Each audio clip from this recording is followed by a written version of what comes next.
This is Steve Downs, the voice of Master Chief Sierra 117, with a shout out to the Xbox Expansion Pass.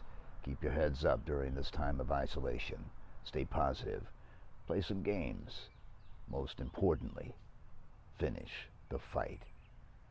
Thanks for listening to XEP. Master Chief, out.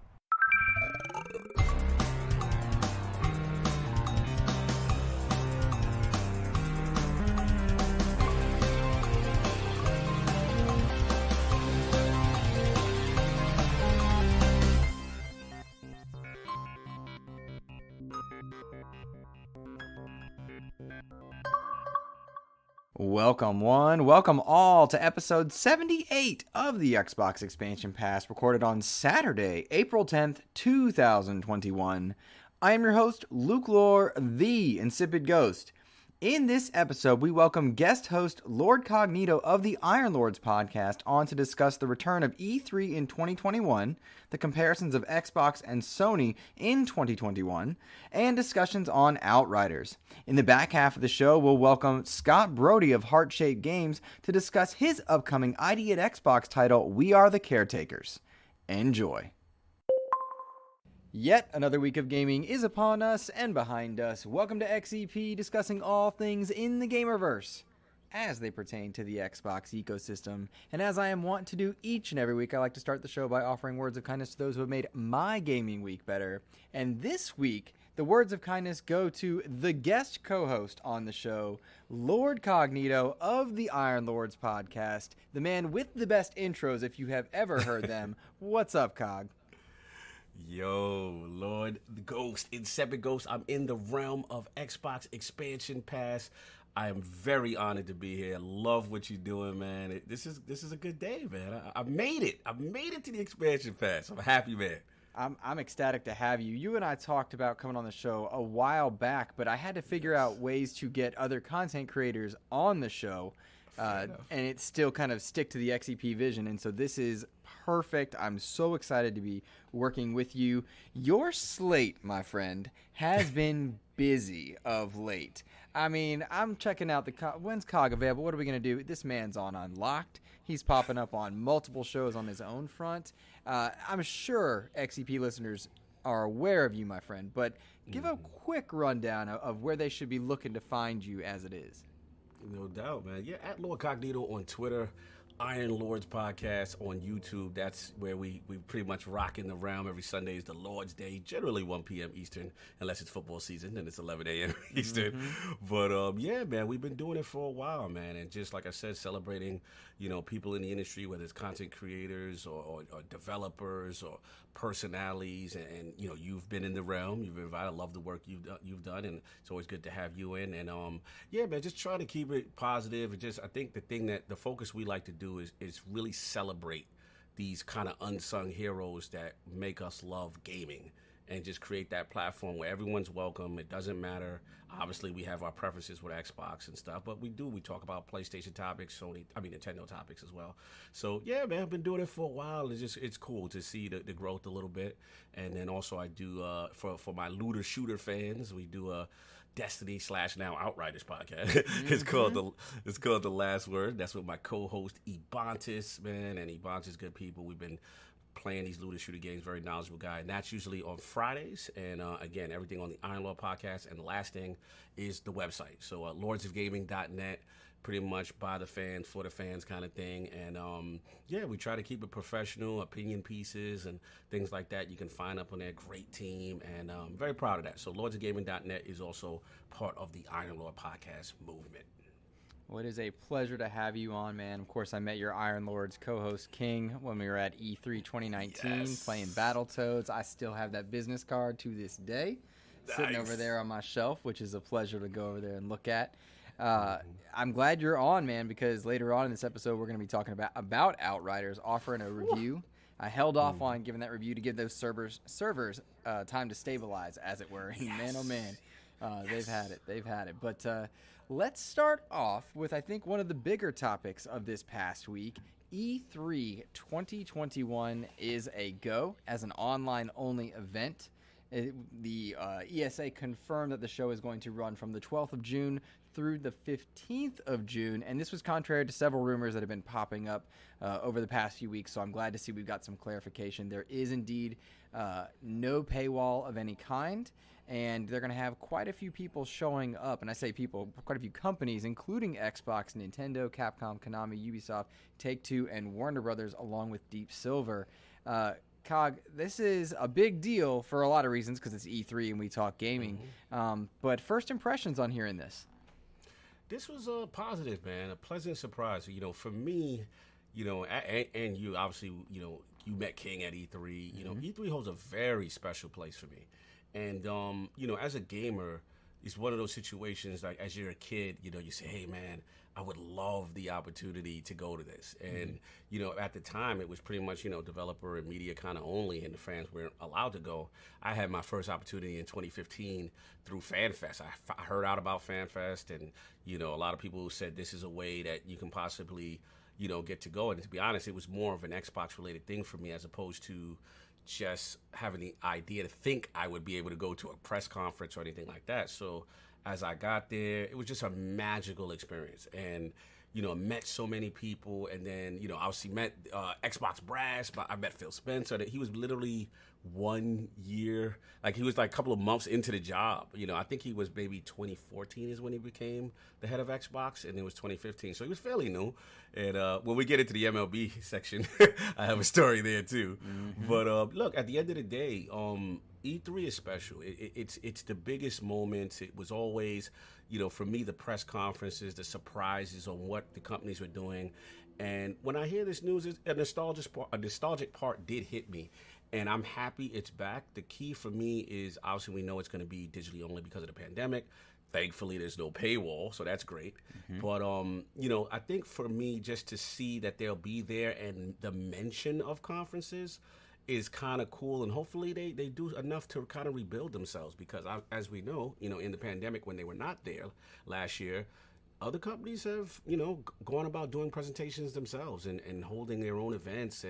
And while that's cool and I respect that financially it's probably more beneficial to them, I always been a fan of the consolidation of the event and just getting a streamlined feel of stuff as opposed to just random mini events coming through. So this is positive news for me selfishly as a gamer. I'm all for it. I want, you know, E3 to succeed and hopefully come back in a physical form as a prelude, you know, for the next year. So I'm for it, man. What you about this, Ghost? What you think? Very mixed on this one because all the things you're saying make a lot of sense. I think E3 is important to the industry in a lot of ways. That said, I think there are other shows that can do what E3 does better in terms of reaching out and talking to fans and that kind of thing. I think it needs to become more of a fan show, perhaps similar to a PAX or whatnot.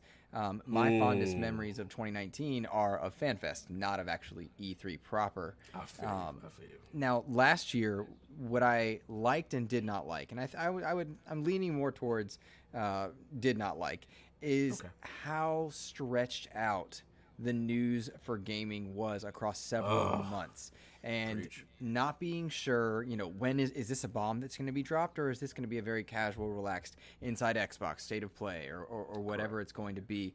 And the not knowing of 2020 in every aspect, social, political, gaming, otherwise, was really hard to do. And so ticking those things away in 2021 is important to me. I like that we're going to have a consolidated event here. We know that Jeff Keighley is going to do his Summer Game Fest in partnership with a number of developers, and I would imagine that he's going to be talking with PlayStation. They have a very good working relationship, and PlayStation's not working with ESA for E3. My hope, though, is that we get some info, and these events are isolated and expectations appropriately set, something that I think all companies are learning in the past year or so. So that we're not stretched out across, 3-4 months of, is Jeff Grubb talking about the small game or the big bomb that's going to be dropped across 3 months' time? Does that make sense? No, absolutely. Absolutely. I mean, I hear what you're saying as far as that. And obviously we know Sony's, non-involvement and EA, that's another one that's not going to be involved. I hear you, man. You're making valid points. I mean, it's definitely, from a consolidation standpoint and from the physical standpoint, I do understand when E3 existed in its physical form. I do understand what you mean in the sense that, my joy was never the days of E3 post press conference. So I know what you mean there, right? For me, it's always press conference, like Phil getting on stage, right? When Sony used to be involved, whether it be, Yoshida, Layden, whoever, like them being on stage, and just the theatrics of it. It was always great theater, the trailers, you get the great voices, Xbox exclusive. You get all those cool things when you're in the building. So I think for me, it's more of the nostalgic Super Bowl of gaming feel that I miss. But obviously, pandemic, we got that. They weren't there. I think 1 year without E3 showed me that it was just a little too spastic. It was a little bit too stretched, like you said. And hopefully, now that it comes back, that will be consolidated. They will still have a little bit of the fanfare. And then, obviously, like you said, with Sony and Jeff Keighley, most likely they'd be doing something. So if we get that, I'll be okay, because it's still a consolidation in a sense. I don't have to be looking at so many different outlets, so to speak. But they've got a lot to prove. They lost a lot of faith. They also, besides losing faith, they lost people's data. Yeah. So they got a lot of people doxxed on that. Lost a lot of goodwill there. Yes. So they lost a lot of that, a lot of trust, and it's up to them to build that back. I mean, that is a huge deal, and I don't know necessarily they made that right with the media, like as far as a true mea culpa, what happened and stuff like that. So they've got a lot to prove to get goodwill back, and that's going to be the uphill battle, especially with still some people, not participating, like Sony, EA, and etc. I'm also curious about the level of participation that we're going to see from each of these. I mean, is Nintendo going to be bringing Metroid Prime 4? If that's even real, or are they going to be bringing us like a Kirby screenshot kind of thing? Being there is very different than having a major presence, as it were. And Xbox, of course, Phil Spencer's on the ESA board. I believe that's correct. I believe so. And with Xbox having their own show, Bethesda in years past having their own show, certainly they can bring the big guns if they want to. You have to wonder if they're going to go all in on the ESA's E3 2021, or if they're going to save some things for Summer Game Fest with Jeff Keighley, or their own separate inside Xbox, or what have you. What is Warner Brothers going to do? Are we going to see the next Suicide Squad trailer? Are we going to see Gotham Knights? What are we seeing from Konami? There's a lot of how deep in are we going with these shows? If you're if you are Xbox right now, knowing that PlayStation's not officially there, do you bring all the big guns to E3 2021, or do you save some for Keighley's Game Fest?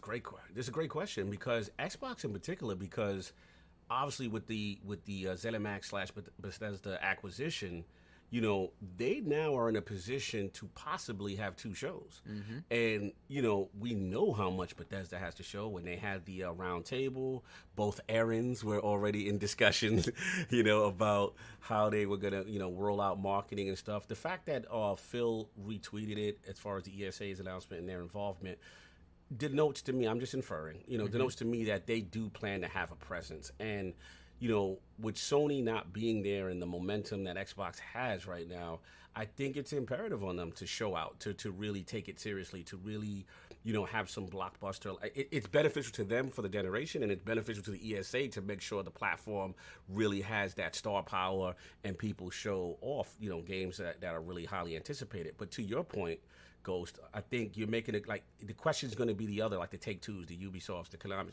Like, are they going to prep an E3 like demo or presentation? Are they really going to go out? That's going to be the key. How much involvement do they have? And that's the curiousness, because if they don't take it seriously and it kind of falls flat, or it's a lackluster event, then this is going to, again, be another black eye and a shade on something that, that was kind of beloved. And maybe people say, hey, this is proof that we don't need it again.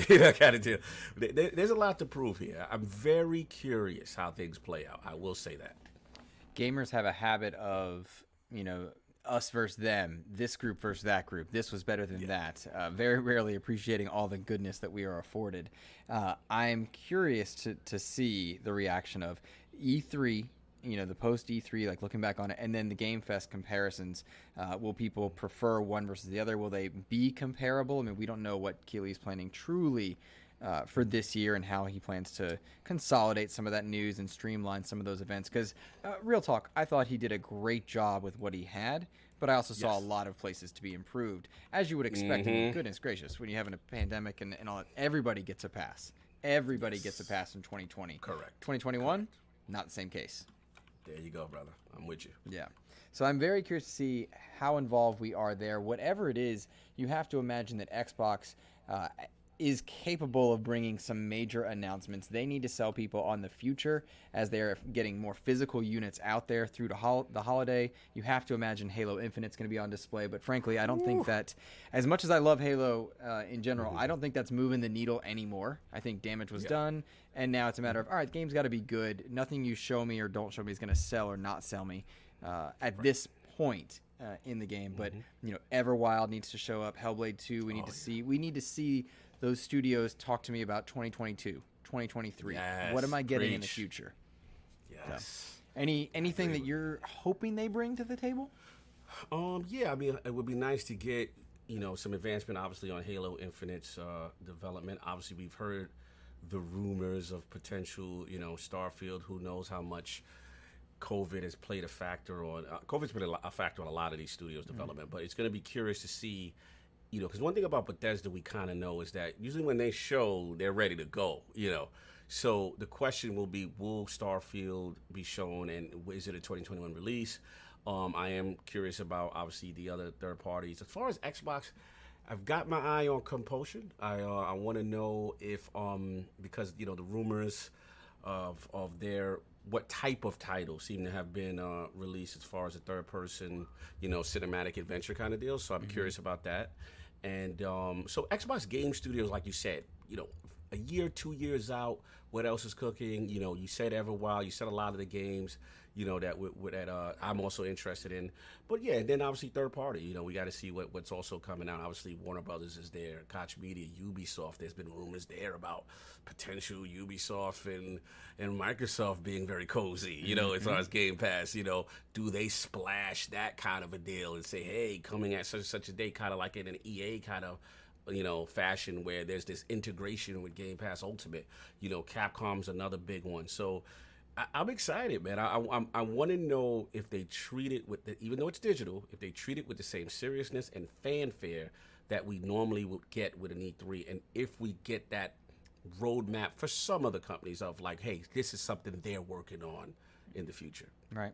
Fully agree with you. And I'm going to use that Game Pass mention to segue into a topic that I have struggled to title, so I just called it PlayStation Vibes, because PlayStation has been in the news a lot this past week for, I think, good and bad reasons. PlayStation's gotten a lot right. They've gotten a lot wrong. And this show is centered around how the gaming verse is impacting Xbox. In this case, I think Xbox may be impacting the reception to PlayStation right now for a lot of reasons. We know that MLB The Show is day and date into Game Pass. That was a big blow, I think, to a lot of the mind share for PlayStation fans, whether it's a fair comparison or not. Certainly, it was one that's being factored in. There have been a lot of Game Pass comparisons. Is PlayStation going to respond? There was an article put out that cited David Jaffe as mentioning something about Sony's response coming down the line. Of course, the Outriders going into day and date into Game Pass as well. And then it wasn't an intentional response. At least I can't imagine that Sony meant to do this as a response to Outriders being successful and MLB being successful. But Avengers and Borderlands 3 both entered into PlayStation Now, which is our closest comparison to an Xbox Game Pass. And instead of celebrating that, two games that have their own audiences to varying levels of success and failure, but instead of being able to celebrate that, the stories were all about how it was just the PlayStation 4 versions, which by default highlighted smart delivery. That is a lot. That is a lot of strange things to take into effect, as it were. How do we, as objective gamers, as fans of Xbox, as fans of PlayStation in general, process this kind of stuff? Yes, this is good, man. I mean, this is a lot of information in a short period of time. And as a person, obviously, we're multi-platform owners here. Obviously, we have a preference for Xbox. But, to me, I always look at these type of situations as, competition is good. Competition is always good for gaming. And what I'm realizing the way this generation is starting off is that, I almost want to use a sports analogy in the sense that you can have a great team with a great legacy. And that's how I look at PlayStation in some respects, right? Mm-hmm. But if there's a new general manager, right, and let's just utilize, symbolize Jim Ryan as this for a second, that doesn't necessarily mean that just because you have the horses that it's going to automatically translate to success or that things are going to run exactly the same, especially when, as we see, the competitor being Xbox has now geared up. They've geared up in a lot of different ways, from a hardware standpoint, from Game Pass as a service and how aggressively they're pushing Game Pass, to all these different little things you're starting to see add up, like smart delivery. A lot of people at the time thought it was just a buzzword. They thought it was just something that, of course you're supposed to play your old stuff or the new stuff, and we're finding out with things like, not even just Avengers. I believe it was a couple other people just were having issues with just transferring stuff over to the cloud and things of that nature on their next generation versions. And, back to the MLB thing, the MLB thing is huge. I'm not going to sugarcoat it.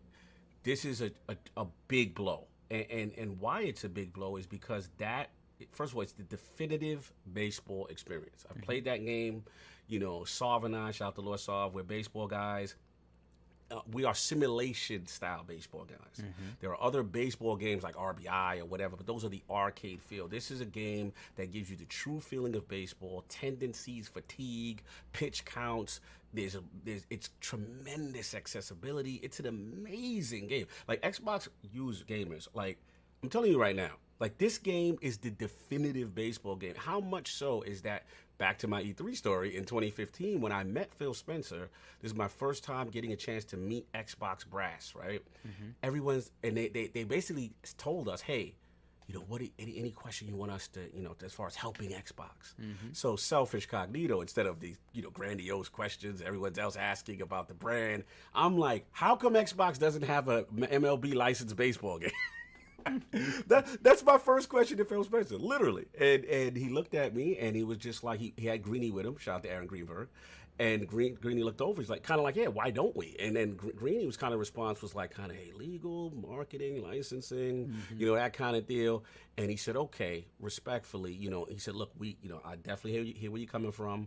I hear you, I agree, and we got to look into it. And I respect it. At least, he gave me an honest answer that it was something that was a flaw at the time. And from my understanding, it was more of a licensing thing that an Xbox first-party studio would have to be able to acquire it. And at that time, they just weren't in position. But back to where this is. Well, let me jump in for 1 second. Yes, please. Very noted that there would be no reason for MLB to even look at Xbox in a 2015 environment. It took Game Pass. It took the Xbox One S and X, and then the Series S and X, and then you had to have xCloud, and you had to have 18 million plus subscribers. I mean, you had to have a lot of things fall into place before an entity like Major League Baseball would think, you know what, this system with 100 million units sold, we're going to stick just with them. Now it's a matter of, okay, we've got more money to be made. But Cog, I will point out that you could have gotten Killer Instinct 2 made. You could have gotten Street Fighter here on the Xbox platform. Mm-hmm. You went with Major League Baseball, and next time you talk to Phil, let him know Luke Lohr would like to play some Street Fighter on Xbox. I respect that. Like I said, if I get the opportunity again, the fighting game will be next. Yeah, absolutely. I'm with you with that. And yeah, I mean, like I said, to finish up with MLB, it's a tremendous move. First of all, for the optics, it just looks bad on the Sony side. Mm-hmm. Because at the end of the day, it's a $70 game that your competitor, that you develop from Sony San Diego, that your competitor now has free into their service day and date. And where this really starts to get tricky for them is that the last generation warfare was fought, in my opinion, where PlayStation was extremely aggressive with timed exclusives. Mm-hmm. And now you have Xbox now using Game Pass, leveraging Game Pass from a third-party day and date, which was the only real weakness to the service. We knew the value, we knew the first party. So you have things like Outriders, new AAA IP, looter shooter built for the service. You have, Octopath Traveler, not day and date, but only on Switch platforms and now Xbox and PC. So you start to get this diversity that just looks attractive. And yes, I know we mentioned the PlayStation now as far as getting Avengers, and Borderlands, and those are great games. I'm not going to minimize that. But then you start to see the warts with, okay, those are PlayStation 4 versions, and what about smart delivery? And what happens is this series of little things start to add up. And at the end of the day, the casual gamer value is going to have a big point of contention for this generation. And it's up to Sony to prove that their games are high quality, to stay in this ecosystem, to not go over to the Xbox ecosystem. And then besides that, I don't know if they can effectively counter Game Pass. They may just have to use PlayStation Plus and make that a little bit more aggressive with better deals. And it's been good. It's been good. But I will say, man, it is one of those situations where I look at the tea leaves, and you have to admit, as a gamer objectively, right? The last couple of weeks, months, for Sony just has not looked good in the optics. It's not the same Sony that we're used to with just responding, or sometimes even being petty. Like sometimes we see Sony do petty moves where you're like, oh yeah, that's a little petty, but we get it. We get it. You're locking down that exclusive and stuff like that. Whether it be Final Fantasy VII Remake and stuff like that. And the last point I'll make is just, obviously, we're going to talk about the Kojima thing, right? And if I could get into that now. Yeah, go for it. Okay, yeah, and it's just like, again, I'm not gonna sit here and lie to you. Like I'm this big Kojima guy. I'm not. I used to really love the Metal Gear and stuff like that, but I do respect that he has a huge community, a huge following. His games are very unique. He jumps outside the box. Again, the optics. Kojima was always synonymous with the PlayStation brand, right? So now shout out to our guy Jeff Grubb, right? You hear these rumors of a Xbox exclusive published, Kojima game, right? And again, it just starts to snowball, all these little things, and then, yeah, man, I just don't know how long term, if they don't change their thinking, and as opposed to just waiting back and say, hey, we have 2 or 3 great exclusives a year, they are in danger of being overwhelmed by sheer volume. And that's my concern. Like if they don't take Xbox seriously, I have to quote my brother, I'm never gonna say King like King would say it's over, but it could get ugly fast. And that's my concern with this generation from a competitive standpoint. How do they respond? It's early. I'm not saying doom and gloom, but how do they respond to this is going to be the question. And it's a big thing. When you are the best of the best, everybody loves you, but everybody else is gunning for you. And we love redemption stories as people who enjoy entertainment. We love heroic comebacks.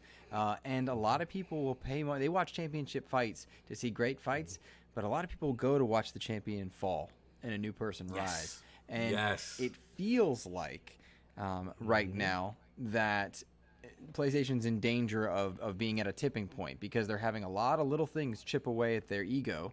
And I don't know if that's the right word, but chip away at the mind share. And the casual fan that only buys... I mean, if somebody came up to me 2 years ago and said, Luke, which system should I buy? I'll be like, you need a PlayStation. God of War and Spider-Man and Ghosts coming out.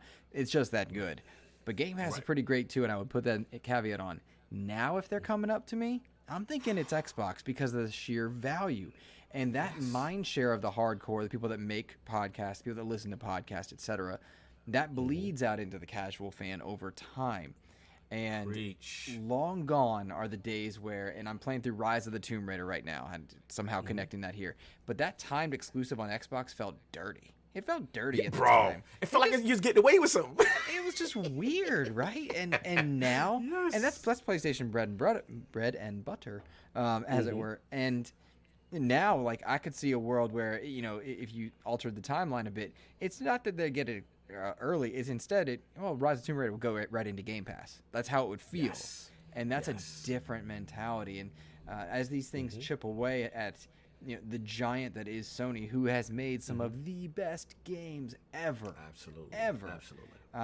We forget about some of the studios they've closed and the articles that go out there about them shutting things down and shifting things. Schreier came out with another Bloomberg article recently. And trust that the Xbox social teams are watching that.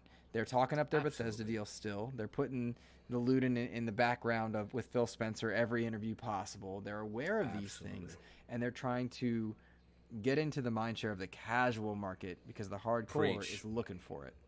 Preach. I mean, you literally said it, and I think that's what listen, I know a lot of hardcore, Sony guys after the Bloomberg / Jason Schreier article came out about kind of unrest in a lot of the Sony studios based on the prioritization of blockbuster titles, right? And you hear stories about Ben's studio not being allowed to make a Days Gone 2 and being forced into a support studio role for Naughty Dog. And, you start to hear this unrest. And generally when you hear unrest and devs kind of breaking NDA on workplace agreements is because they feel there's injustice. And if there's injustice, then we have to look into studio culture. And this is the thing they have to be very cognizant and careful. Xbox, it almost feels, I don't want to get too crazy. You get a tinfoil hat, okay. But it almost feels like a role reversal where last generation, Microsoft relied too heavily on the second-party deals, and I call it the Big Mac shake and fries. Halo, Gears, and Forza, right? The big money stuff, we know they're great, and we're going to double down on that, right? I mean, I love them, but I'm tired of hearing about them. I can't eat a Big Mac every day, And Sony, at that time, was kind of well-renowned for this great studio diversity and culturing and nurturing mentality, right? We culture our studios. Like if a game doesn't knock it out the park necessarily, I mean, Uncharted didn't necessarily knock it out the park with its first one, but it got a sequel. And then, you see these types of stories where things develop and then become great, right? Whereas Microsoft last generation, sometimes there were a lot of one-and-done games where we're like, hey, where's our Rise 2? Where's, Sunset 2? That kind of a deal. Quantum Break. Now, exactly, right? Quantum Break. So now you see Microsoft with this complete opposite. We interview the developers. They say, hey, Microsoft lets us have our creative freedom. They ask us to help. You see the team synergizing, all this stuff Sony used to do. And now with this Bloomberg report, you're hearing, the focus is going to be just, Last of Us, God of War. I mean, don't get me wrong. These are amazing games, right?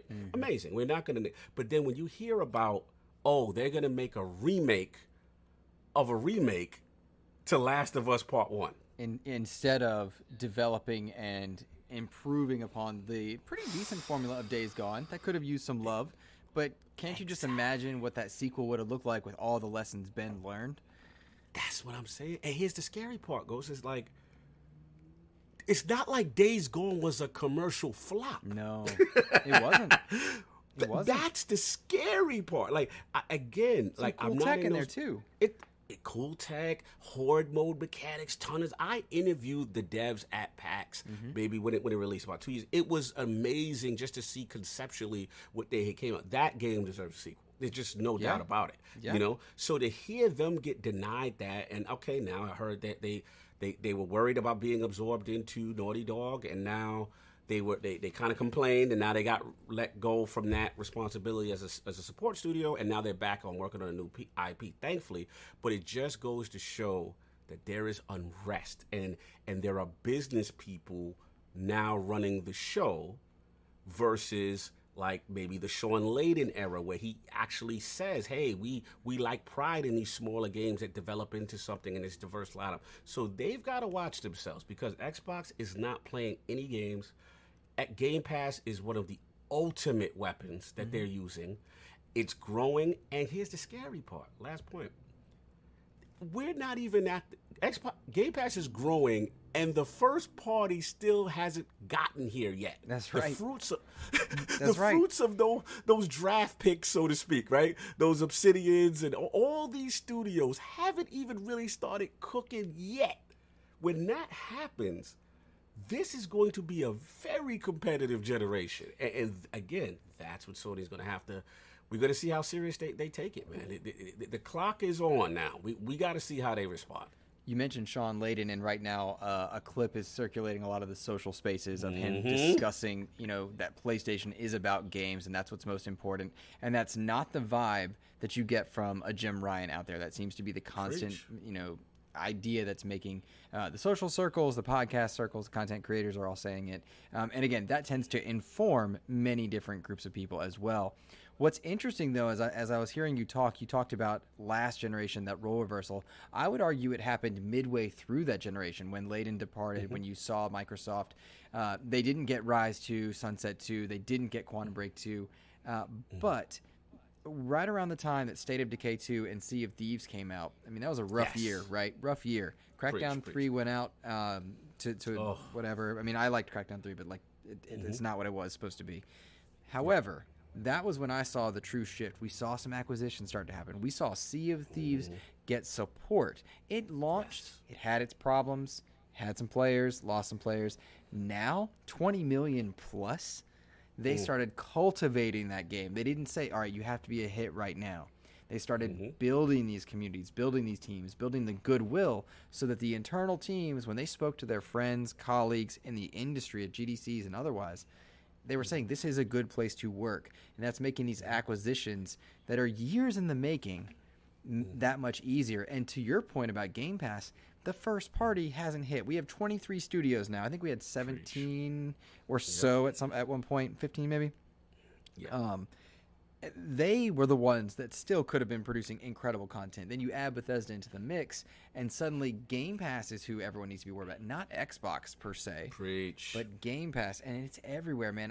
I was playing Streets of Rage 4 via xCloud, touch controls on my tablet, and it worked, Cog. It worked. Brother. What's that about? Good. Who plays Xbox with touch controls? Lohr does, and he's having a ball.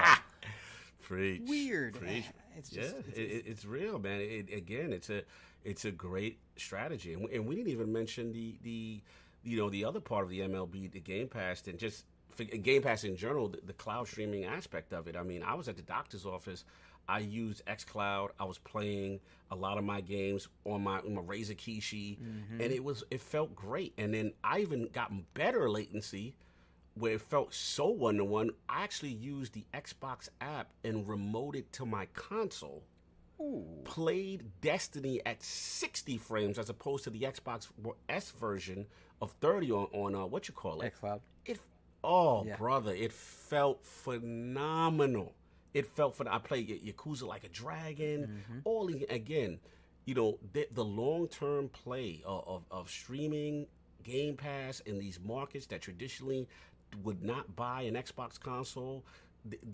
Phil's on it. Got a vision, man. He's really got a tremendous vision. I'm really starting to see it take shape, and it's going to be a fun gen because, again, with these weapons of Game Pass and streaming and day and date games and third party exclusives and then first party eventually cooking, it's going to be a fun generation. I'm excited, man. I'm buckling up. I'm ready to go, man. This gen is going to be fun. Agreed. And, Eric Jackson wrote in, of course, from the Brat Podcast and Gaming Perspective Podcast. Awesome dude. He wrote in asking us about this Sony equivalent to Game Pass. Is it going to be a carbon copy? Or are there going to be some variations between them? Would they remove day and date aspects to it? How would they make it? And before you answer, consider what you just told me. xCloud being involved, the idea that you can remote to your system included with your Ultimate subscription. They're going to be changing out those Xbox One S racks of servers into Series X or S racks of servers. There's a lot of elements of Game Pass. It's not just the game's day and date. There's a lot of elements that kind of dance around with that service. So if Sony needs to respond with something that's comparable, how do they do it? And I would also throw in PlayStation Plus is awesome.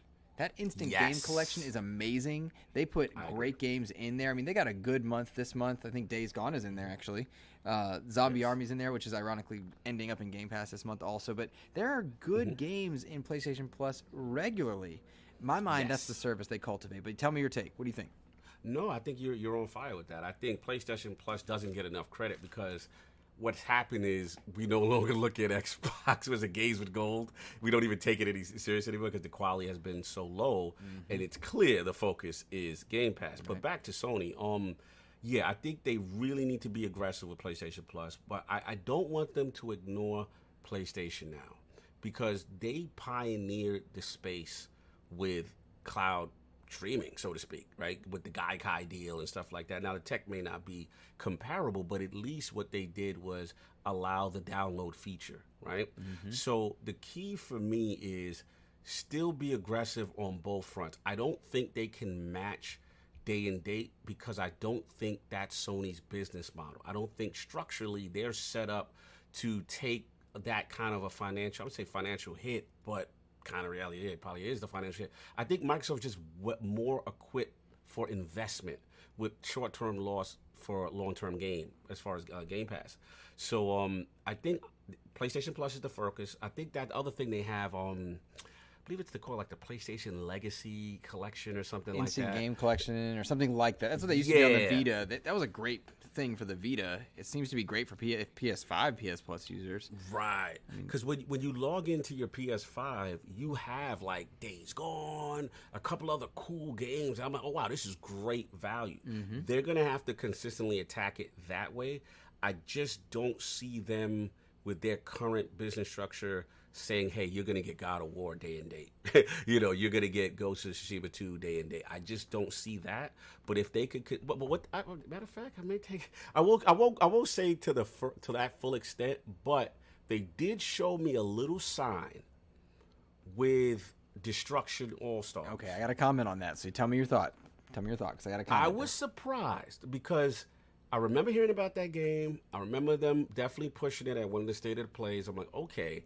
And then it kind of magically appeared as a day and date kind of a game. So I'm like, okay, that was interesting. And maybe with smaller titles, that might be, maybe AA, maybe indie. Maybe they try that approach with those games and they still kind of preserve their first party, because they really hold those in high regard and stuff like that. So I'm curious what your thought is with Destruction All-Stars. I'm very, very curious about that. Well, it brings to mind just a big difference between Xbox and PlayStation. And it's big because of other markets. But there's a cost difference between day one games, $60 and $70. And that is amplified when you go into different currencies in different parts of the world, right? Yes. Destruction All-Stars does not optically look like a $70 game. And it's a shame that we have to think of things that way, but money is a reality. It's just a reality that we have to deal with. Going day and date in there, into PlayStation Plus, I would venture to say that's an incredible move. And the developers, I would hope, are thrilled by that because it gets more people playing their game. And that's a proven model. The more people that play your game, that engage with it, the more money you tend to make. And that's part of the Xbox model. PlayStation, all the more after this most recent Bloomberg article, is dedicated to that high-tier 9s and 10s Metacritic AAA experience. It's a lot of pressure for developers. It's got to be a little scary, but that's a justified $70 thing. I mean, I can't imagine a world where they put Ragnarok into PlayStation Plus right away. I'm paying $70 in a heartbeat. But Xbox, to the counterpoint, they're putting Halo Infinite in there. Hellblade 2 is going to be in there. The next Prey, the next Starfield, what have you. That's a big difference, and it has to do with the way they're trying to curate their games. It's also worth noting that a lot of Xbox games, despite being $60, have methods or ways that you can financially interact with microtransactions or otherwise. Yes. I don't mean that in a dirty way. Like, I don't mean that's a dirty thing, but, like, you can buy different packs in Gears, get iron in Gears. You can buy that in Halo and so many other places, and those fans want that. The casual fan may not, but cool, casual fan, jump in. Let's make sure we got some people on the servers having fun. Lohr's spending money on Sea of Thieves every few months on a plunder pass kind of thing, but that's like $10-12. I'm happy to do it because I paid nothing for the game outside of my subscription. So there's a systemic difference there, and I wonder if that $70 doesn't play a factor into their having to consider a game to be in PlayStation Plus or not, in a way that maybe Game Pass is different. Maybe. That's a valid point. I mean, and let's be real. I mean, a lot of their games tend to follow that, third person, over the shoulder cinematic, really story driven experience, right? Those games don't tend to cultivate a microtransaction kind of a ecosystem. So yeah, I mean that also plays a factor. Whereas with Game Pass, there's a diversity of games, and there's certain things that really make sense for them. But maybe for Sony, that's another factor. Like, why give that away, so to speak? And last point, with PlayStation Plus and that Legacy Collection, and PlayStation Now, at times I've seen them kind of dip their toe, so to speak, where they'll give you God of War or something for a minute, and then like a month or 2 months later, it's removed from the service. So again, Sony historically has shown me they don't tend to just dive headfirst into new trends. They kind of dip their toe, so to speak, see how the market receives it, and then adjust accordingly at their pace. They still consider themselves the market leader. They still have some of the best AAA and first party studios. I'm never going to negate them there, but again, like we talked about before, sheer volume with Game Pass, the competition gearing up and cultivating with Microsoft, and let's be real, the war chest is long over there. Luke is some big money over there being thrown around. Oh, yeah. So you have to try to adjust, otherwise you risk being overwhelmed. So to Eric's question, they have to do something. I just don't think day and date they might be willing to go there, though. When you're top of the mountain, one misstep sends you tumbling down. But if you're climbing, there's a lot of ways to get up there. So, yes, sir. All right, let's take a quick break. Come back. We'll talk some Outriders and take some listener questions. Hi, this is Jeremy Gritton, art director and story lead for Ori and the Will of the Wisps, and you're listening to the Xbox Expansion Pass. Outriders, Cog. Outriders. I'm loving me some Outriders time. My boy Ainsley Bowden over at Season Gaming, he's not too thrilled with it. I'm not happy with him. He's just objectively wrong. I'm loving He always is. Right? Thank you. That's my guy, though. He put Joseph Moran on a show with him. That's just awful. Exactly. It's terrible. But I'm loving my time with Outriders. I held off giving too many impressions last week because there were some server issues. Of course, we know they were just blowing away concurrent Steam numbers, and my goodness, people are checking out this game in spades. It came out at the right time of year for people to be looking forward to it. I think it looks great on my Xbox Series X and OLED TV. Mind you, no TCL game over here. No TCL. That's what King is pleased. I have upgraded to the LG CX 65 inch. Oh, we a CX user. Dude, okay. That's right. Yes.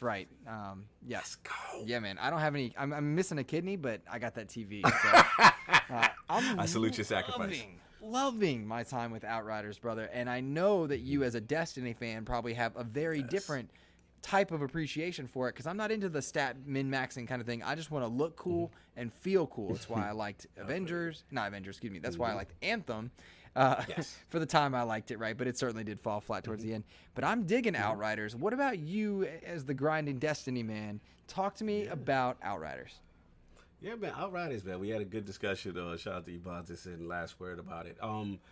He's been on the front line for it, and I had the skepticism at first. Let me see, because one thing that I like that People Can Fly did initially was set proper expectation. They basically said, look, we're a looter shooter, but we're not live service. You're not going to be getting, next month is going to be the DLC that's going to do this. And, that's not the mindset.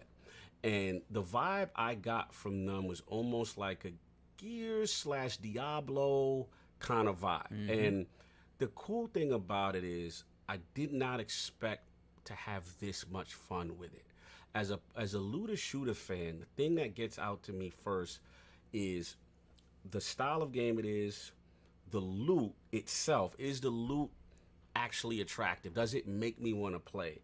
And then the difference between, I think, an Outriders and a Division in the space is the fact that, let me back up a second. The reason why I'm such a Destiny fan is because Destiny has space magic, you're fighting these creatures, and whatever. Okay, fine. Then you have this amazing end game, right? That's what makes Destiny Destiny. Now, let's get to Division. Division, I like, but there are some issues from the sense of you're playing a looter shooter, and I'm shooting a guy with a hoodie 30 times. sometimes the sense of feel disbelief. right. Yes. Exactly, right? So this is where the magic and the mysticism part of Outriders really connects with me, because at the end of the day, it's like you're this altered, you have powers, I have powers, they have powers. It keeps me in the realm of believability, right? That what I'm doing feels good. Then they have good class structure.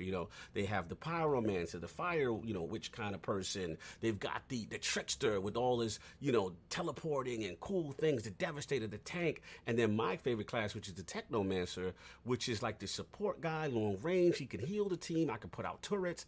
And it's just this amazing synergy. And where the game really blew my mind, and I have to admit, Destiny has a lot to learn from this game. And what I mean from is, one, UI and quality of life. There are so many things that are very well done, and Destiny really needs to take advice from. For example, just organization. If I have a whole bunch of blues and stuff in my inventory, I can click one button at the bottom, sort, and delete all of them. In the battlefield, I can set it up where if my teammates get loot, they open up chests, I'm nowhere near it. I press down on the D-pad, the loot comes to me based on what I set in the options. Again, quality of life, feel good stuff. And then this is where Outriders takes it to the next level. The loot itself, all of it, synergizes with mods and specific builds according to your playstyle. So where it really outstands, like again, if I'm a guy that like toxic bullet rounds and I love that skill and I love my turret skill, I can get a pair of boots that'll drop, and then it literally amplifies some aspect of that skill. And if you love that skill, you could literally put your gloves. If you find a pair of gloves that have that, you could do that. Or if you get a bad mod that doesn't necessarily synergize, you can literally go to the guy in the town and change take the it. mod.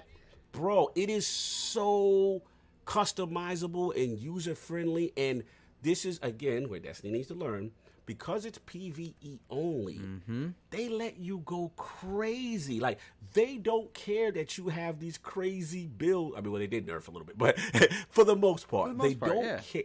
Yeah, they don't really care. They like knock yourself out. And the last point, I've never seen a game do this. I've been playing RPGs, skill tree games for the longest.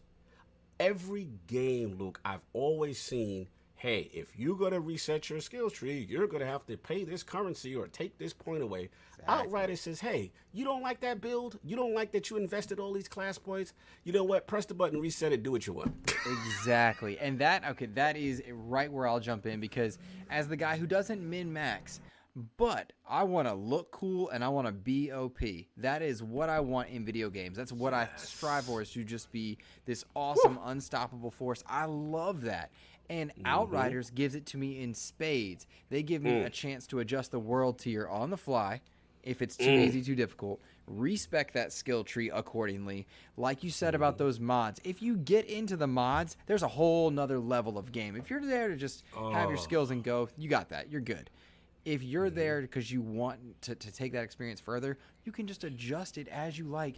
And I can't tell you how cool it was to have that moment of discovery where I realized that I could respec this or that with no big deal. The game wasn't going to punish me for it, and suddenly my game experience changed.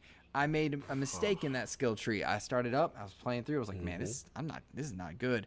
You know what? Give me 2 seconds. Went back in, switched it again, right back in the fight. Perfect. Yes, on the go. Brother. The classes feel awesome. I'm playing as a Technomancer as my main. Oh, we Technos. Oh, my boy. That's right. Technos. There you go. Let's go. Joseph Moran. What you use it as a Techno? What skills you like? Right. I got the turret is my main freeze one, turret. Right? I have to because I freeze anybody.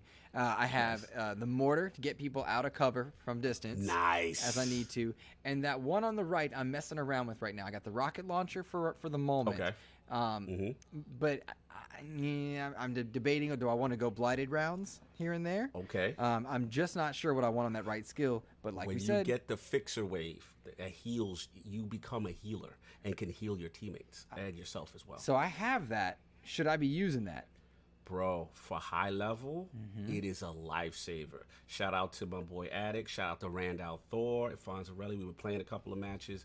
And that fixer wave, it makes the Technomancer a very valuable teammate with those high level boss encounters.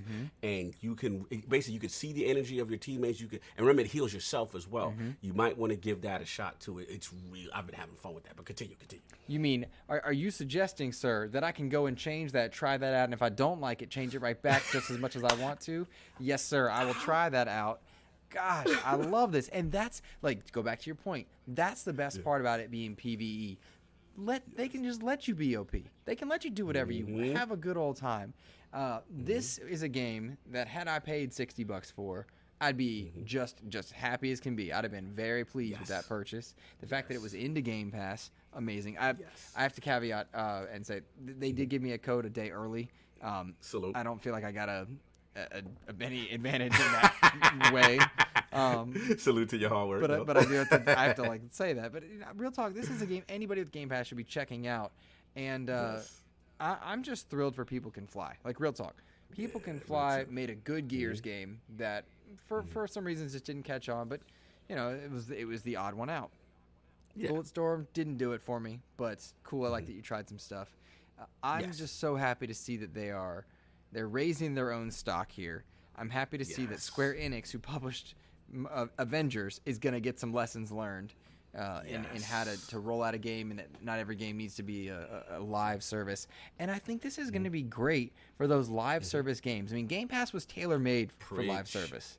Destiny is perfect in there. But man, oh man, Outriders is perfect for Game Pass. Most games played right now, let's look. I believe when I look at number 3, it is competing with Call of Duty, Modern Warfare, the Warzone joint, Fortnite, and Grand Theft. It is already the 3rd most played game. And get this, this is going to blow your mind. The top paid game on Xbox. That's nuts. Insane. That nuts. is insane. Shout out to the team. You know, the only thing, I got to be fair, though, and only negative I will say, great success, fun game. Yeah. Servers.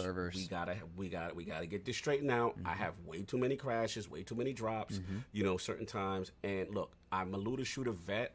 I know the first 2 weeks are usually the roughest. I'm willing to give them a pass. I do like the communication on Twitter and social media. They seem to be very responsive.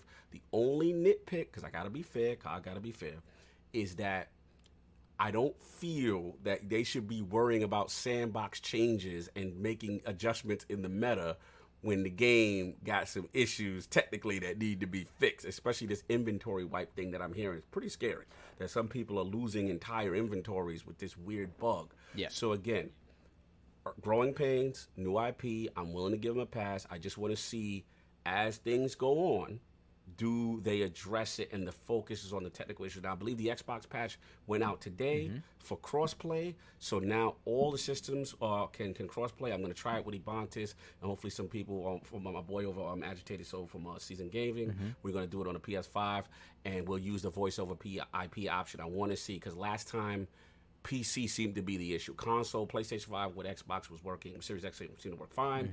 But when Slow-Mo was on PC, he kept dropping as soon as the engagement started. So I'm going to test that out. But overall, fantastic start.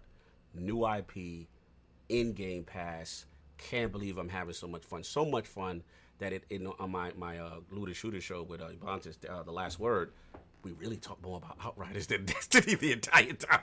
That's how much fun we've been having with Outriders. Yeah. And you dropped your criticisms. Let me throw mine in there. I'll agree with you wholeheartedly on that server front. In both respects. One, you get a pass when you're trying to launch something like this to a point. Moreover, you get a pass when you're cross-playing with PlayStation 4, PlayStation 5, Xbox One, Xbox Series set of devices, PC. That's a lot of talking to devices you got to do. That said, you got to work it out because you promised it as a feature. Okay. Preach. Appreciate the demo. Love the stuff I'm getting. Got to work out some of those kinks in there. Not a big fan of the map system and like getting side quests. Really struggling with that. Really struggling. I don't like the map at all. I agree. I forgot about that. Yes. If there's a way to somehow streamline side quests, turning them in, collecting them, what have you, I need a way to move around because you gotta move your trucks to get the hub for that part of the world, It's annoying. It's annoying. It is annoying. The gameplay is so good that I forgive it, but it is a bit annoying there. So I think we need to work out a few things on that front. Now tell me this: transmog, is transmog in there? I don't think so. 'Cause I don't think it is either. I asked Ebontis a question because that's my connoisseur. He's the ambassador. I tease him. I'm like, he's in the board meetings where people can fly because he's really an ambassador for the game. But he does such a great job. That's my guy. So I asked him, and I think the answer is no, because I was able to get I guess they don't call it exotic, whatever the gold item is, the most highest value.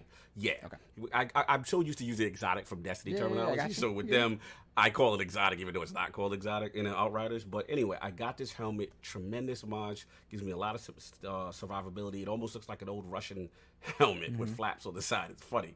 So I like it. I just don't like aesthetically how it looks. It's like this green helmet that, head thing, and it just doesn't match with anything. Like, I don't look cool with it, but I love it. So I'm like, yo, can I change it? And yeah, he's like, nah, you kind of stuck with it. He said you could kind of level it up and, keep it going with you to a certain extent.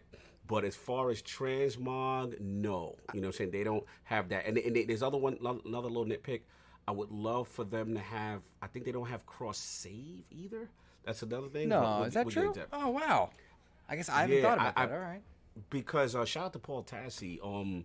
He left his characters on because the fact it was Outriders in Game Pass, and he was having a lot of trouble with other issues with smart delivery and stuff like that, as well on the PlayStation 5. He then said, "Look, it's a no-brainer. I'm just going to start over, and I'll go next Game Pass." So he could not bring his transfer his information, and I'm pretty sure that's the case, that there is no there's cross play, but I believe there's no cross save. Interesting. My hope is that by summertime, late summer, August, a lot of this is worked out. A lot of these things are cleaned up. Some might argue that the window would have passed on a game like this. Fine, maybe, but I think this is a good one for anybody to be able to pick up and play. You can do it solo, you can do it multiplayer. I was down on the solo for a bit. I'm feeling more comfortable with it, but bottom line, Outriders is a win for me. Overall, would you say the same? Yeah, absolutely. It's a win when the game is so damn fun, you don't care about anything else that's going on with it, and you're willing to wait. You're willing to deal with it while they work out. That's how fun this game is. And the last point to your listeners, if they're struggling, like you said initially, with solo play and stuff like that, link up with a couple friends. If you're still forced to play solo, don't give up on it until you get about level 10 to 15 as you unlock more skills, because you see the game really start. I actually gave up on the Pyromancer class at the demo, didn't even scratch the surface of it, and now I'm seeing the intricacies, as I get more powers, and then you start to play around with the synergies. So that would be my advice to anyone who's on the fence or struggling with it. You got to try playing with friends, because it's really fun with that. But if you don't, stick with it until you get to about level 10 to 15. You get those skills out, and man, that game really opens up. Nice. All right, Lord Cog, let's take a break again. We'll get to some listener questions, my man.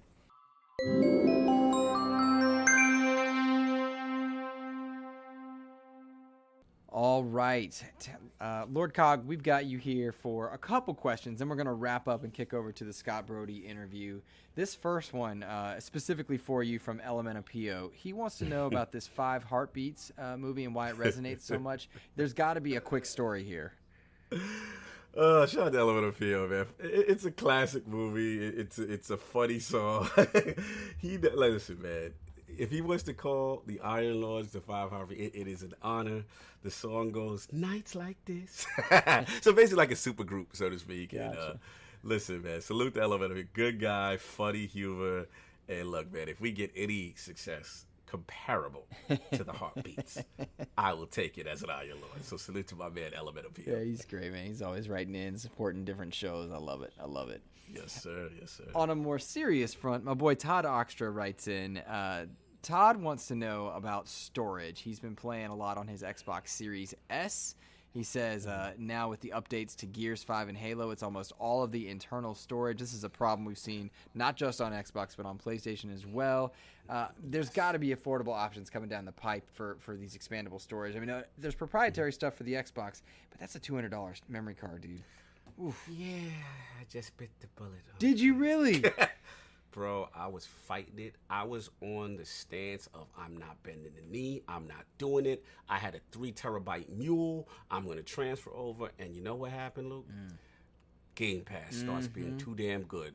And now my cousin has a Series X, and he's a big sports guy. So he's like, I want to play 2K with you, 100 gigs. I want to play Madden with you, 60 gigs. I want to play Gears with you, 100. The next thing you know, my drive, it's done. And then here's the thing. Like, I got a mule. For those who don't want to bend the knee, and I get it.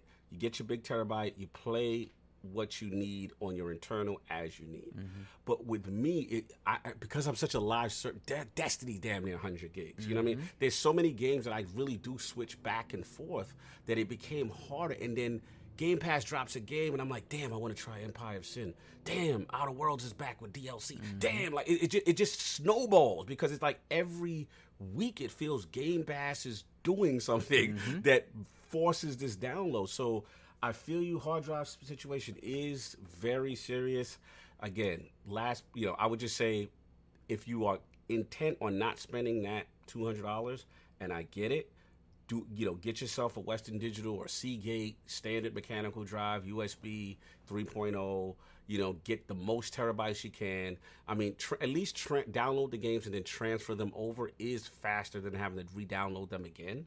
So that there's an advantage there, and just do that. But I will say, in fairness to Xbox, the price of NVMe hard drives is comparable to what it is in the PC space. So we just gotta wait for the tech to come down in price, and I don't know how long it's gonna be. So that is the question, man. That is the question. So I keep waiting until I hit status where they're like, "Here you go, Luke. You try this memory card out for us. Let everyone know what you think." That's what I'm waiting on. I ain't there yet. But real talk, I do wonder if xCloud won't be a minor solution on a couple fronts for this down the line, where you're not having to download all that information and you can stream it, and they do a lot of the work on their end. There are arguments for that to be made. Arguments that xCloud is coming to console sooner than later. I'm very curious to know just how much bandwidth or data that would take up for those that do have data caps in certain spaces. Yeah. That's a whole nother can of worms, but something to think about. Let's transition to a different question. This one from Dan O. He says, do you think Discord purchase talks will go through in the next few weeks? And if Game Pass gets Ubisoft Plus, do you see it strengthening the PC or console side more? Just imagine Valhalla or Immortals Phoenix Rising for free $99. Now, Cog, free $99, that's how it feels. That's not technically how it is. Some misleading articles sometimes say, Game Pass for free. No, it's cost a subscription, but... does the Discord purchase go through, and when, if at all, does Game Pass get Ubisoft Plus? Oh man, I mean, Discord is something I've been championing for a while. I hope so. I really do, because I know a lot of hardcore gamers like, Discord, what do we care about that? And this failed and that failed. And I say, look, at the end of the day, on the PC platform, that is, when I was on PC for a lot last generation, that is the de facto social platform. That is where everyone is on playing games together. So they have a huge community, right? That's number one. And then number two, you got to look at it as, Xbox needs to integrate that hopefully into their whole vision with cross, play anywhere and cross-platform play. So I hope it goes through. I think this would be a huge boon for them in the space, and I would love for them to leverage like Game Pass Ultimate into their Nitro tier. I think there's some synergy there.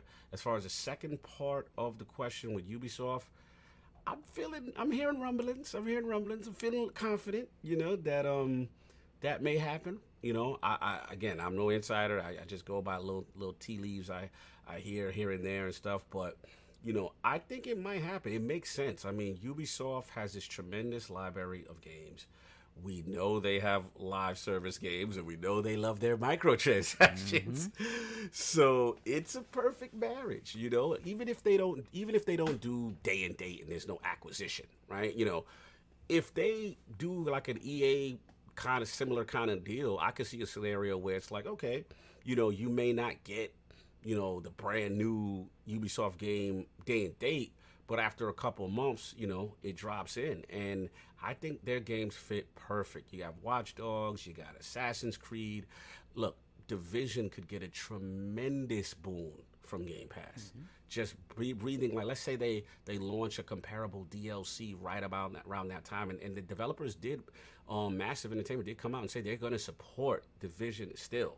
So again, you throw that in Game Pass. That's something I can see, like day-and-day Game Pass with the new DLC, kind of like how Destiny did with Beyond Light. That was a huge boon. I mean, Destiny's still in the top 10 right now. I'm looking as far as top games played on Xbox Live. So, Xbox Network. Get it right. Get it right. Pops out of the ceiling. Dog, what I tell you? That name. Exactly. You know what I mean? So look, I think to Dano's question, I think it happens. It's as far as strengthening the PC side or console side more. It's all depending on how they handle it, because if they do, what is it? I believe Outriders was console only right now for Game Pass.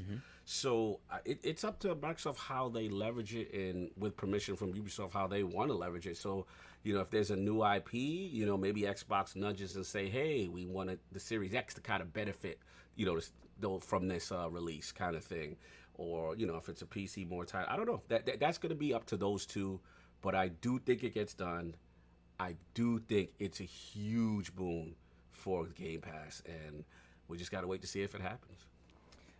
Good thoughts there. And I would say, Dano, as far as Discord goes, I'm thinking you find out about that sooner rather than later, on account of the fact that they would like to have that deal done prior to E3 so they can use Discord as a mechanism to discuss various elements and have boosts, perks, and things ready to go for E3 time.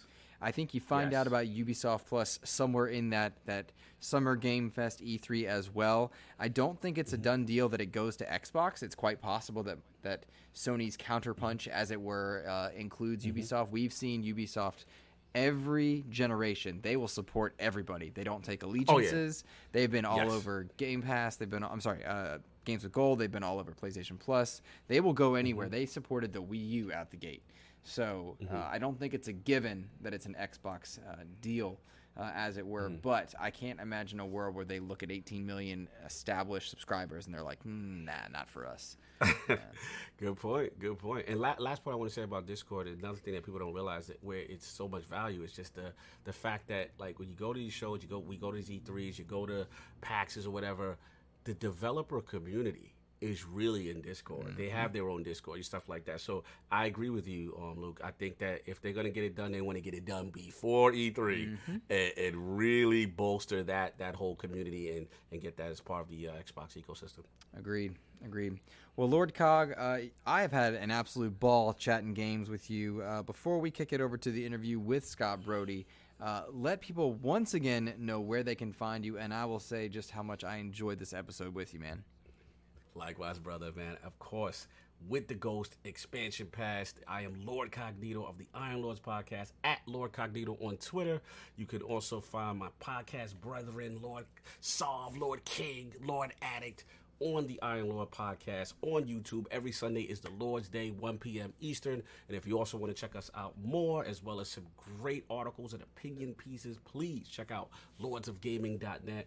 Ghost, this was fun, man. I made it to the big time. I'm in the expansion pass. This was a lot of fun, man. I really enjoyed myself.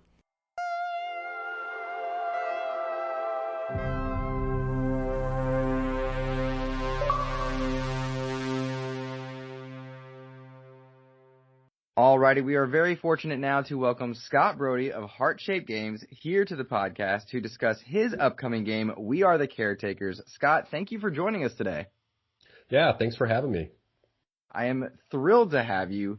Your game was recently spotlighted in the Twitch Gaming ID at Xbox Showcase. Is that correct? Yeah, we were fortunate to be a part of that event. I thought it was a pretty cool one, and our new trailer announcing that the game's coming to Xbox later this year was shown. That is brilliant and exciting. We also know the game is available right now, early access in Steam, so players that are PC-based can get their hands on it right now. So actually it'll be April 22nd. Yeah, so it should be, I don't know when this is going out, but it should be there, and we're excited to have people joining us for early access. Excellent, excellent. Well, you have a pretty storied and pretty cool career leading up to working on We Are The Caretakers. So let's start with that. Tell me how you got into the gaming industry. Yeah. I'm realizing I'm getting up there, so I've got a longer path to tell these days. I started, I guess, with a couple of internships.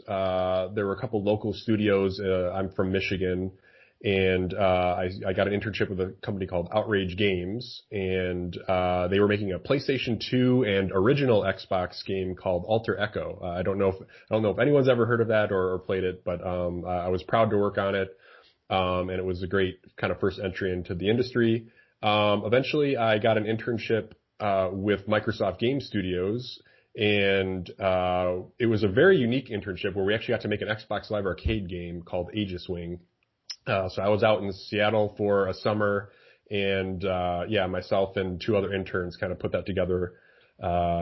Your reaction makes me think you've heard of it. Yeah, listeners, of course, can't see that, but as soon as you said the name, I lit up. I played the heck out of that game back on my old Xbox 360, man. Yeah, it was.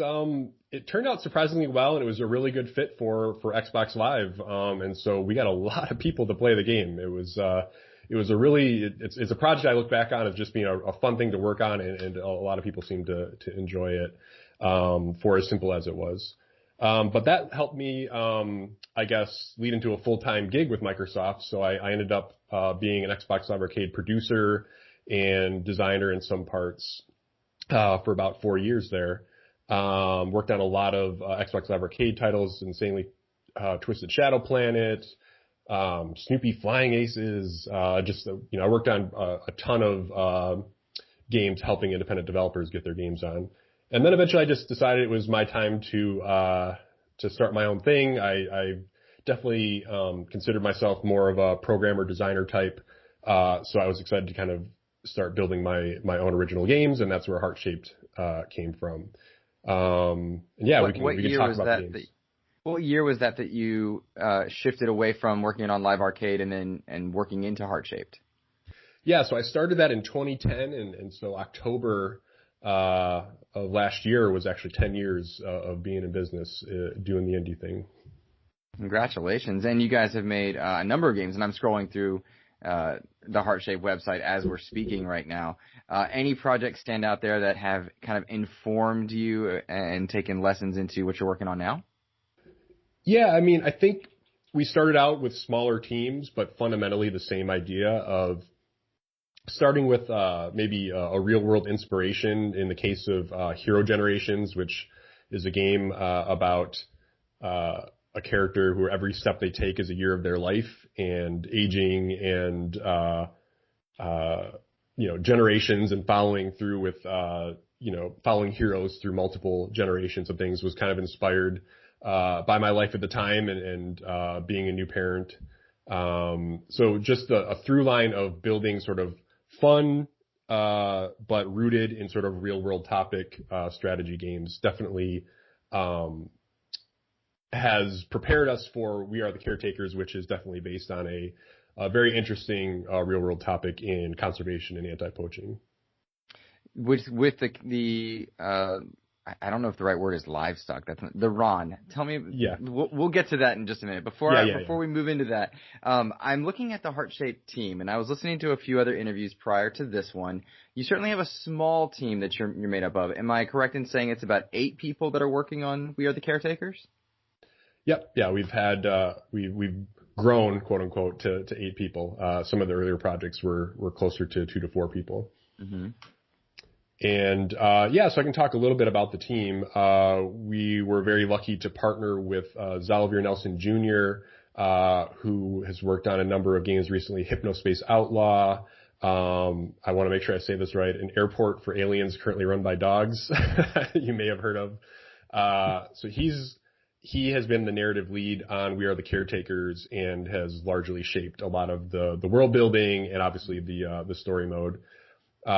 We also partnered with Anthony Jones, who is the art director, and he has built an incredible world, great character designs there. And then I could go on. We have Shaveen Udwana. We had Stephen Whittle, and so forth. So we've had a number of great collaborators, and we've been, even before the pandemic, we were a virtual studio, and we kind of continued that for about 3 years that the project's been in development.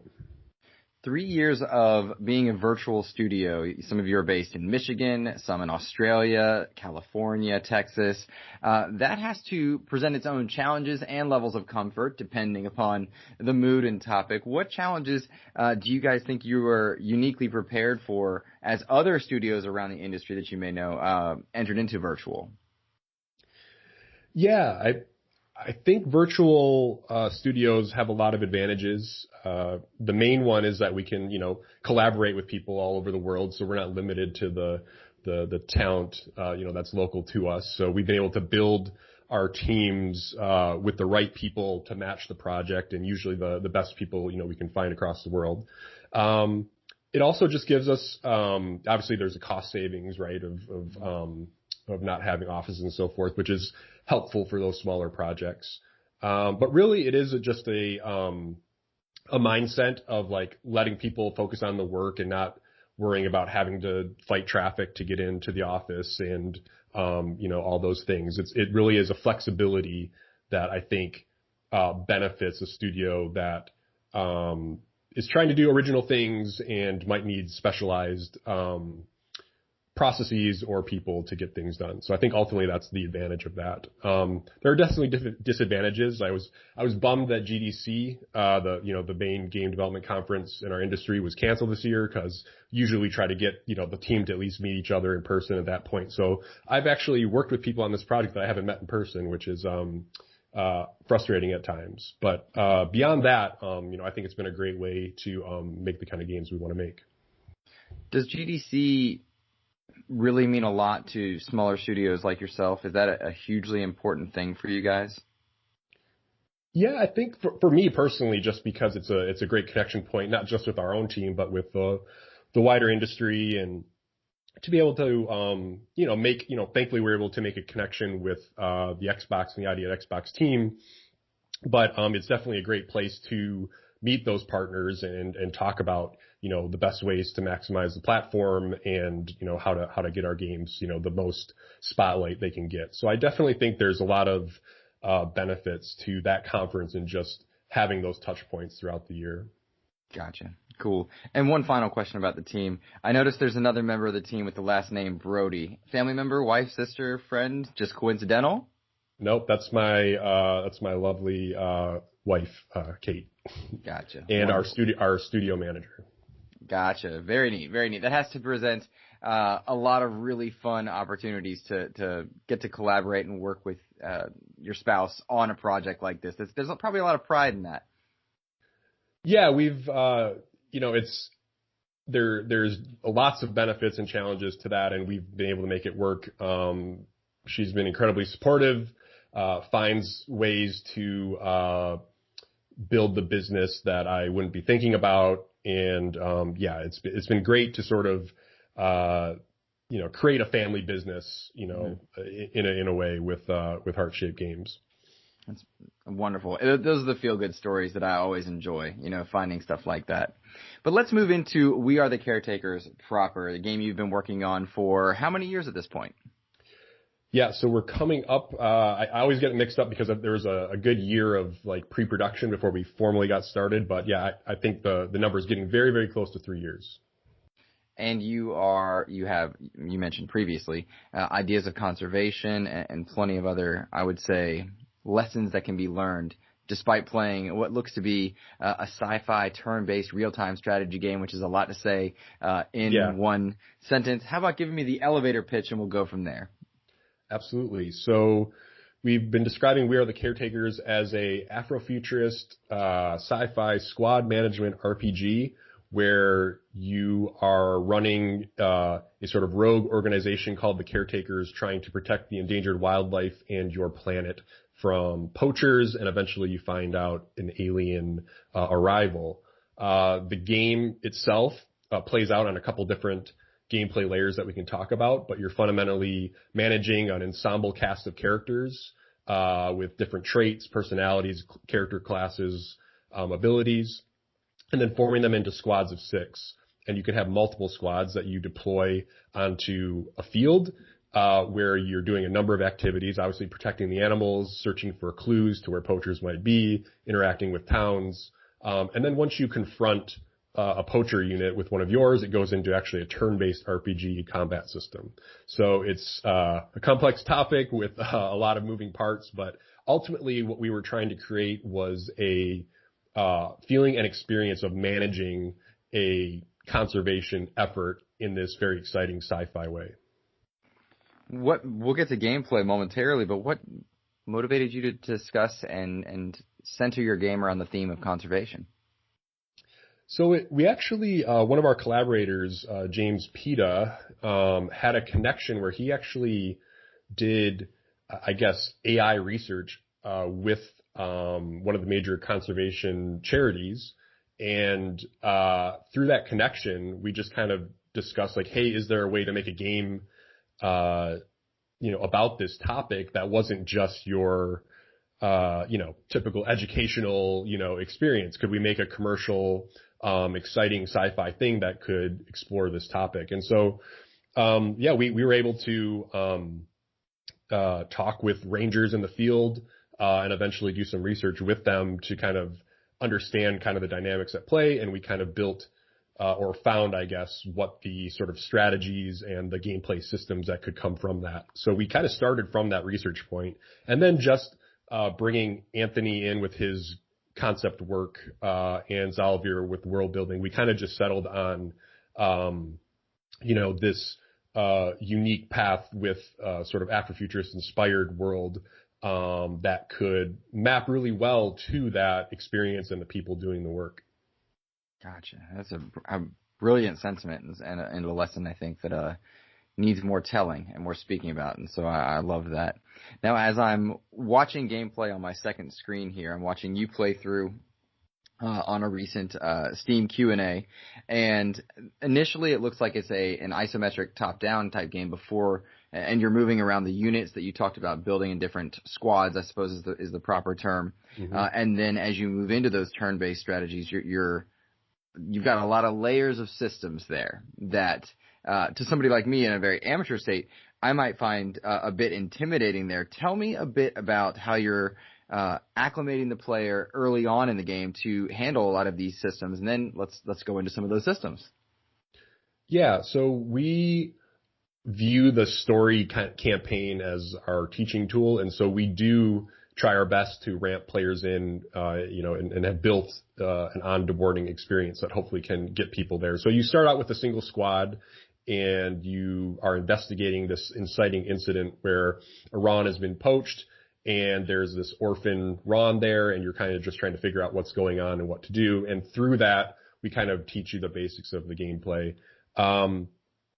While it could be intimidating, I think the metaphor or like the overall idea is kind of clear, that you kind of early on, once you get the controls, understand what you're trying to achieve. And so hopefully all the systems kind of make sense, how they fit together. The other thing that is a key part of the game is it's an RTS view in the field, but it's RTS with pause. So you can pause at any time, inspect the field, make decisions on where your units are going to move while the game is paused. So it's much more a strategic thinking game versus a Twitch experience. So hopefully, players are onboarded well and are able to kind of grok the systems.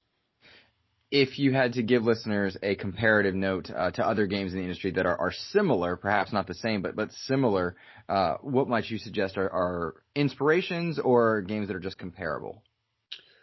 Yeah, there's an inspiration of a much older game called Ogre Battle, which was a Super Nintendo experience. So not many people have that reference point, but that's ultimately kind of like the thing that's helped us being rooted as a development team. So unless you know that, I'll give you a couple other references. The most modern one that I think is relevant is Darkest Dungeon in terms of structure, where you've got all these characters. When you come back from a mission, you're in your headquarters.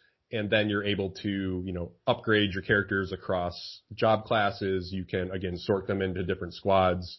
and recruit new characters, that sort of thing. And then you're choosing your missions to go into. So structurally, I think it's very similar to Darkest Dungeon. Thematically, I think it's close to XCOM, where you're sort of presented with this looming alien mystery and these poachers, and you're just sort of choosing the best places to investigate and to send your squads effectively to kind of deal with this overall threat. So I think those are all the kind of reference points that we have. And then obviously I think combat is closer to your typical maybe JRPG turn-based combat, where your characters have units and you're choosing what to do with them. Gotcha. Some brilliant designs and mapping and really unique art styles as I'm watching you currently, again, on second screen, move units around that battlefield and then enter into different combat states. When a player arrives to a combat state, what's the first thing that they are looking to do? Are there buffs, different abilities, different aspects of combat that they should be aware of and that you're trying to build into the game? Yeah, again, thinking how could we do something unique with combat that people would understand, but would also map to how Rangers approach a conflict in the field. And the biggest difference for us is it's more about de-escalation versus trying to just, defeat everyone and kind of move on through the landscape. So you're effectively trying to wear down the enemy units either on their stamina or on their will, their mental will stat. And so you can effectively use abilities that the characters have to drain those stats. And once they get to 0, you use what we call a finishing move, but they're effectively a way, like, how are you going to resolve this? Mm-hmm. And you have choices between more aggressive finishers and more diplomatic ones, where you could maybe detain them and then bring them back to your HQ and figure out what to do with them later. So it's kind of this unique thing where fundamentally it feels like a turn-based RPG where you're using abilities and trying to defeat them, but you're also at the same time balancing these larger concerns of, like, we don't want to come off as too aggressive as an organization, because then maybe these community members or poachers won't be as cooperative with us to solve the overall goal of stopping these poaching events. That's a lot of emotional drive because you are trying to save the Ron and stop an entity versus being a military organization trying to defeat your opponents. I heard at one point you discussing some of the characters having like a negotiation style tactic to reduce will. Is that a mechanic that you're trying to emphasize for players to take advantage of versus simply just defeating or ending a battle? Yeah, I think we emphasize it in the sense that we want players to explore that, but we did have a choice early on in development where we thought, should we allow the player to be more aggressive or more violent or however you want to describe it? And we ultimately landed on, like, let's let the player make the choice and then experience the consequences of that. So we have a lot of systems that effectively create consequences for those actions. So you can take a very aggressive approach. You can take a pacifist approach and go completely diplomatic, and there are consequences on both ends of that. The main thing we do to create those consequences is a reputation system. So every action you take affects your reputation, and that reputation value will ultimately affect your ending to the game, but also the characters that you can recruit, how aggressive or how difficult the future poaching squads might be, and the cooperation of the towns in the game and so forth. So everything is kind of balanced there. So you can be aggressive in the game, but you'll see the world kind of react to that. Interesting. That ripple effect of your decisions kind of thing. Yeah. You have lots of squads that you're balancing at different points. Does that feel overwhelming at different times, or are you working to balance each group, or do you have certain squads throughout the campaign that you want to be more and less aggressive accordingly, or is it simply a matter of just choosing the way you want to play as you go through that campaign? We definitely want there to be a lot of choice. In terms of being overwhelming, so one of the things we have in the game is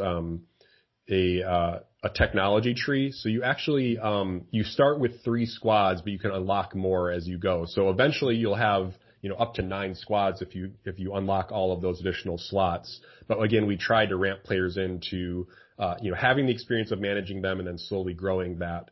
So hopefully we've managed that. But we do want the experience to be more about, again, not Twitch, and more of like, okay, where do I want to allocate my resources? Where do I want to send my people? What's the best use of that? And taking into account that we don't want poachers to get by us. So if we commit a squad to go explore the far ranges, that's a choice you can make, but then you are potentially giving an opening to the poachers to get to the animals or do things that will cause you trouble. So it is really more about that experience, and I don't think there'll be a lot of, at least as you play through the story campaign, a lot of overwhelming moments. Talk to me about fail states then. Missions that you are not successful in. Do you lose your squads? Is the fail state when the Ron and these animals that you're trying to protect pass away or are injured? Talk to me about fail states. Yeah. So the meta game of the campaign is that you have effectively a Ron counter. We call it Ron power. So it's like the animals actually power your society. So when an animal is poached, it affects your Ron power. And if that reaches 0, you fail the campaign. So you have to ultimately, in a mission, protect as many of the animals as you can so that you can continue. I guess the failure state of a mission can happen if all of the Ron in that mission are poached. And then there are also other missions that don't rely entirely on the animals, where you have to defeat a boss or you need to complete a mission in a certain amount of game days. So lots of ways to fail missions, but in those cases, the campaign will still continue. You will just have, less resources or missed opportunities in that case.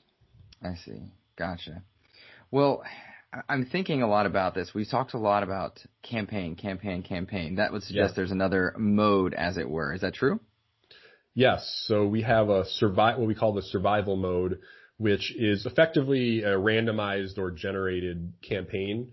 It's a shortened campaign though. So it's 4 longer missions that are about protecting larger kind of herds of Ron. And then between missions, you have accelerated resources curves, so you can get to higher classes faster. You'll be able to progress through the technology tree faster and so forth, but it's a little bit more difficult. So I suppose you could describe it as more of like a roguelike type mode, more of a, again, more systems driven versus narrative driven mode. I would never ask you to choose your favorite of the two, but instead I will ask, do you have a preference that players start into regularly?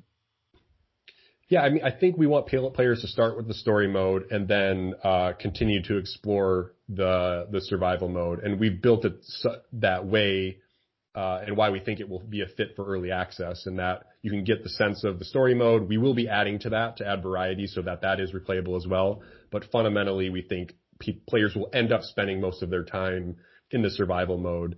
And we hope through early access and then leading to the Xbox release, to fill out the amount of content, new enemies, new challenges, new mission types, to continue to add to the replayability interest of that. I'm thrilled, and you've been selling me on this game the entire time, which is kind of a neat treat for me as somebody who would be very new to it. Let's talk. I suppose business is the right word in a sense, but I'm looking through at your Steam page right now. It can be wishlisted. It becomes available in early access on April 22nd, Earth Day, and future releases on Xbox. You've also got some conservation finances being donated from purchases of the game to save rhinos. Is that correct?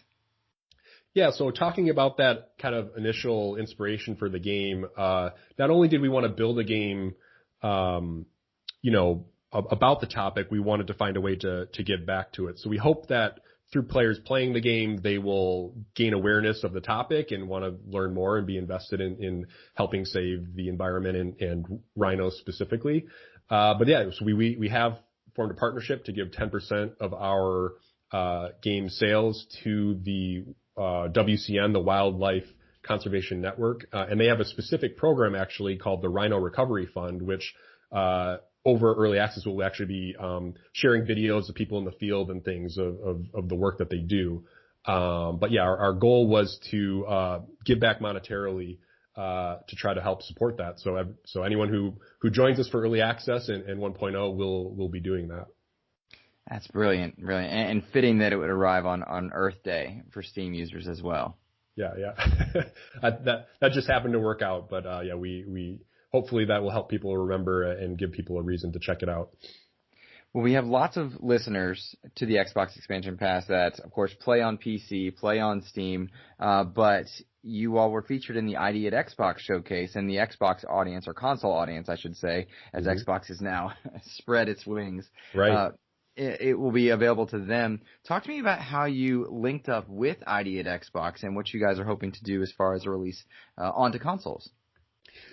Yeah, I'm really excited to have a console version, and obviously, the history we talked about with Microsoft, it's a little bit of a homecoming for me in a lot of ways. So I really am excited to have that version. The ID at Xbox team, honestly, reached out to us and said, we really think you have a unique game, and we'd like to have it on our console. And so it really started from there as just, having fit in a bit of a console champion that's interested in us. So we're really excited to be working with them to make the best version possible. In terms of what players can expect, it'll be very similar to the PC game, although obviously the controller support was really key for us and how that we could make this sort of like RTS field version work on a console. And we think we have a really cool solution. I won't get kind of too into the weeds about it, but the core of it is that you control the camera, and the center of your camera is sort of how you can select and interact with the environment. And it's working out really well. We're really actually pretty pleased with that. And any concerns people might have with past RTS on console implementations, in a lot of ways is solved with that pause component. So you can kind of take your time and set things up the way you want to and not be too concerned about, having to be too fine with the controls. I'm thinking about Halo Wars and, right. and maneuvering that way because I adore that game. Yeah. Is that a fair approximation to what you're going for in terms of control scheme? Yeah, a little bit. Actually, the reference point that we have is a game called Northgard. I'm not sure if you've heard of that game, but they did a really great job with their implementation. So I would lean on that more than anything. But I think I have played Halo Wars, and the thing that I think where we differ is that we have less of a building construction component. Mm-hmm. And so from a design standpoint, we avoid a lot of the challenges you have with placement of buildings and things like that. And it's more about unit manipulation, being able to inspect the environment and so forth.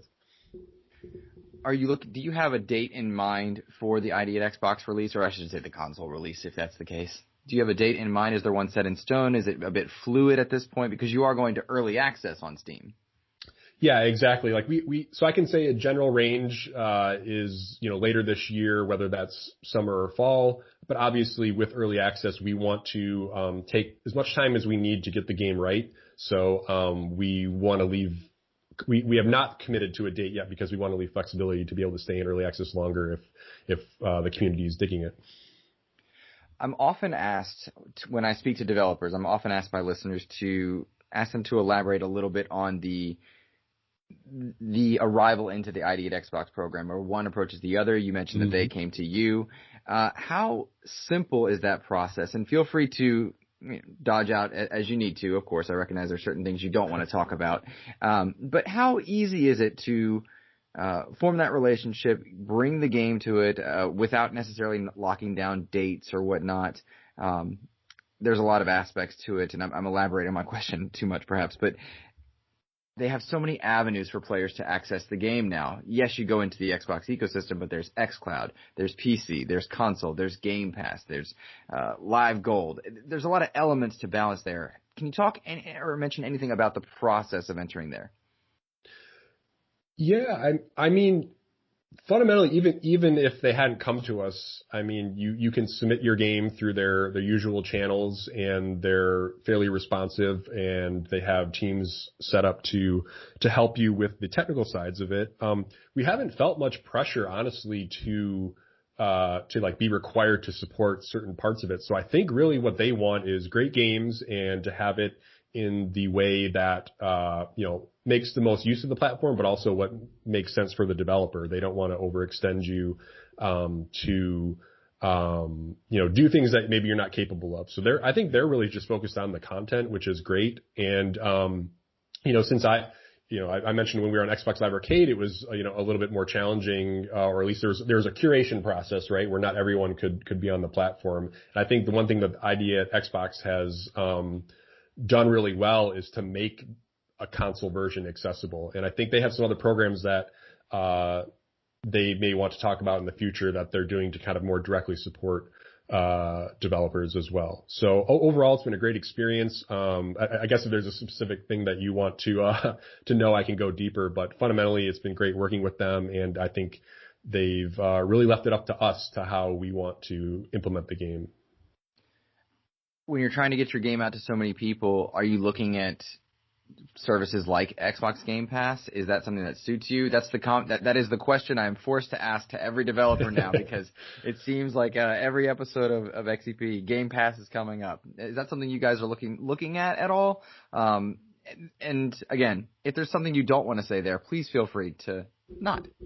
No, that's okay. I mean, personally, I would love to be on Game Pass. At current, we are not slated to be on that. But if your audience wants to let the ID at Xbox team know that would be something they'd want, we'd love to look into that. But Game Pass is kind of up in the air currently for our game, and right now we're just committed to bringing the game for sale. Lovely. Fantastic. Scott Brodie, creative director of We Are The Caretakers over at Heart-Shaped Games.